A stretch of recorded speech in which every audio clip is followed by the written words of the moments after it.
Vous est-il déjà arrivé de vous sentir vraiment bien dans un hôtel alors que la décoration était plutôt simple et presque banale? Vous savez, ce genre d'endroit où rien ne saute aux yeux, il n'y a pas de couleurs extravagantes ni de meubles design, mais pourtant on s'y sent immédiatement à l'aise. Et si finalement c'est pas l'aménagement lui-même qui rend l'endroit agréable, mais plutôt quelque chose de plus subtil? Oui, très bonne réponse, c'est l'éclairage. Comment recréer tout ça chez vous? Je vous montre tout de suite, générique.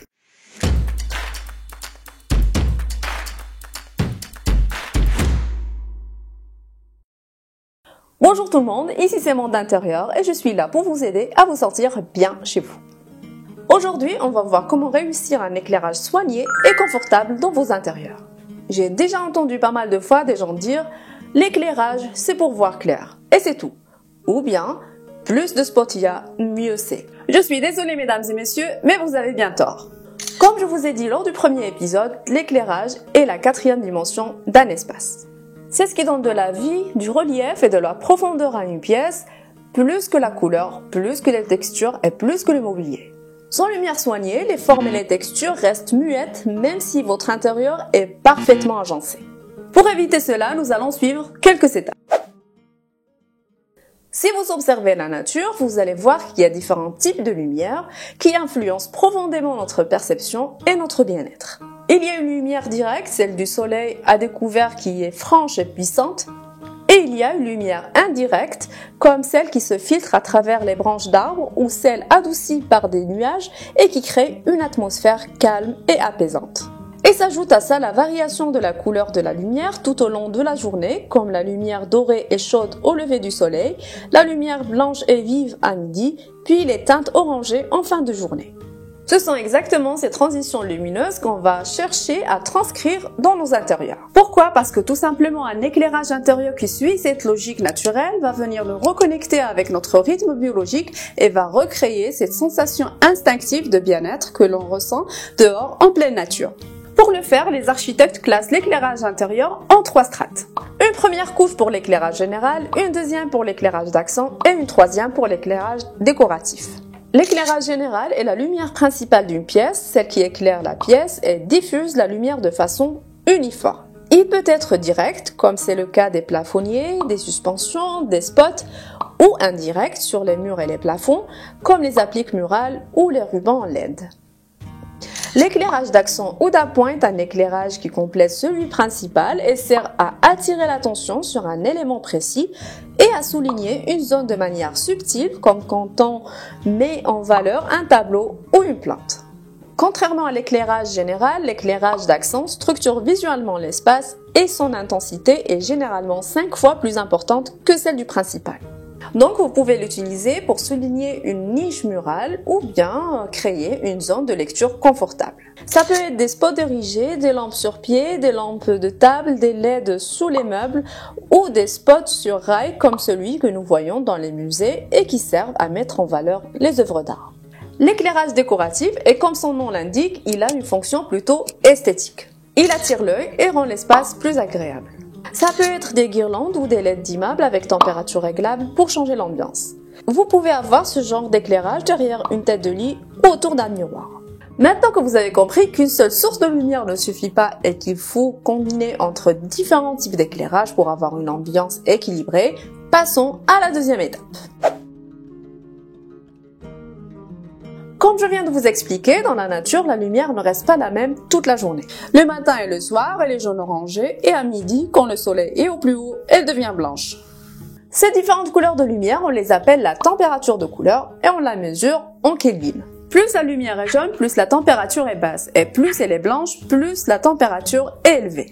Notez bien que ces valeurs ne mesurent pas la puissance de l'ampoule, mais plutôt la teinte de la lumière perçue. Ça va sans dire, la lumière chaude et relaxante est idéale en fin de journée car elle stimule la production de la mélatonine. C'est pour cela que vous allez trouver que dans les salons cosy et les restaurants, la lumière est en général à 2700 Kelvin. Alors que la lumière froide est énergisante et favorise la concentration. Elle est idéale pour les tâches précises et très utilisée pour les hôpitaux, les espaces de travail, les garages, etc. Pour vous à la maison, une lumière de 2700 à 3000 Kelvin sera parfaite pour le séjour, les chambres et les pièces de détente, alors que pour vos cuisines, vos salles de bain et vos bureaux, une lumière de 3500 à 4000 Kelvin sera le choix idéal.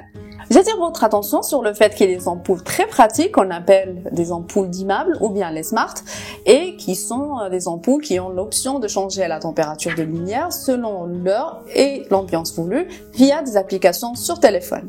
Dans cette ambiance que vous avez créée et pour laquelle vous avez choisi la bonne température de lumière, il va falloir choisir par la suite les bonnes intensités d'éclairage. Je m'explique. Il y a des ampoules qui émettent plus de lumière que d'autres, et cela on peut le lire dans les emballages des luminaires et c'est exprimé en lumens. Plus il y a des lumens et plus c'est lumineux. Donc lors de l'achat de vos ampoules, et si vous cherchez une lumière puissante, regardez les lumens et pas les watts. Les watts nous disent juste combien l'ampoule consomme et donc combien ça va nous coûter en électricité. Mais en aucun cas, ils nous disent combien de lumière on obtiendra dans notre espace. Une autre chose à prendre en considération, c'est de faire attention de ne pas tomber dans le surdimensionnement. Trop de lumens, c'est pas toujours mieux.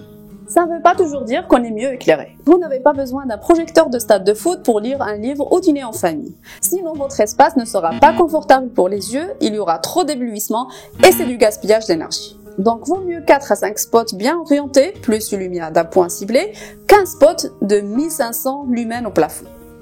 Donc, ne surchargez pas et adaptez chaque zone à l'intensité nécessaire. En général, 600 à 800 lumens bien placés suffisent pour la plupart des usages courants.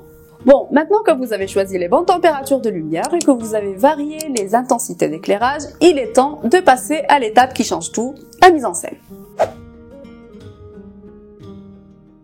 La lumière n'est pas seulement un outil d'éclairage, mais un outil d'ambiance. C'est un peu comme la musique d'ambiance, mais pour les yeux.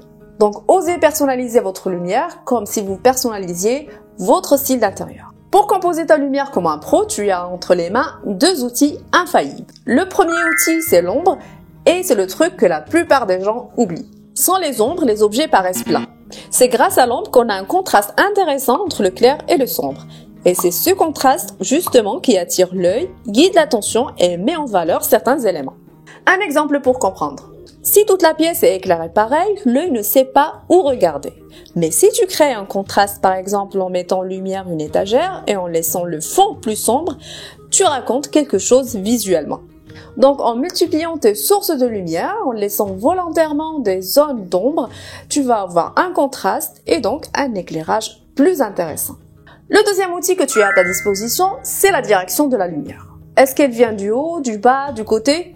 Une lumière qui vient du plafond, par exemple, crée une ambiance plutôt froide et uniforme. Alors qu'une lumière latérale, elle crée une ambiance dramatique ou cosy selon l'intensité utilisée. Et en parlant de la direction de la lumière, il y a un point super important à ne pas négliger, c'est l'angle du faisceau lumineux. Je vous explique. Quand tu utilises des spots, tu peux choisir des spots à faisceau très étroit, qui ont en général un degré entre 15 et 30 degrés et qui sont très directionnels, qui éclairent une zone précise comme un tableau ou un coin de lecture. Comme tu peux choisir des spots à faisceau moyen dont l'angle est de 30 à 60 degrés et qui sont parfaits pour mettre en valeur un meuble ou une partie du mur. Puis après, il y a l'option aussi des faisceaux larges qui ont plus de 60 degrés et qui diffusent une lumière plus douce et plus générale. En gros, plus le faisceau est étroit, plus l'effet est théâtral et focalisé. Plus il est large, plus la lumière est douce et diffuse. Donc quand tu joues avec la direction de la lumière, pense à 2 choses. D'où elle vient et comment elle éclaire. C'est ce duo qui permet de sculpter ta pièce un peu comme un décor de cinéma. Selon l'angle choisi, tu peux avoir des ambiances tout à fait différentes. Donc pour résumer tout cela, et si vous voulez créer un éclairage agréable et confortable chez vous, demandez-vous d'abord à quoi servira la zone à éclairer. Est-ce que ça sera un coin pour lire, pour se détendre, pour travailler? Et puis est-ce que je voudrais mettre l'accent sur un élément précis et vous orienter par la suite votre lumière vers un objet ou un mur ou n'importe quel autre élément que vous jugez intéressant. Après, mélangez les différents types d'éclairage, par exemple un éclairage indirect avec un éclairage d'appoint, puis rythmez avec les zones sombres et les zones éclairées. Bien entendu, n'oubliez pas d'adapter les températures de lumière et les intensités selon l'activité pratiquée dans l'espace en question. Et gardez bien en tête qu'on ne cherche pas la perfection, mais le confort visuel et émotionnel.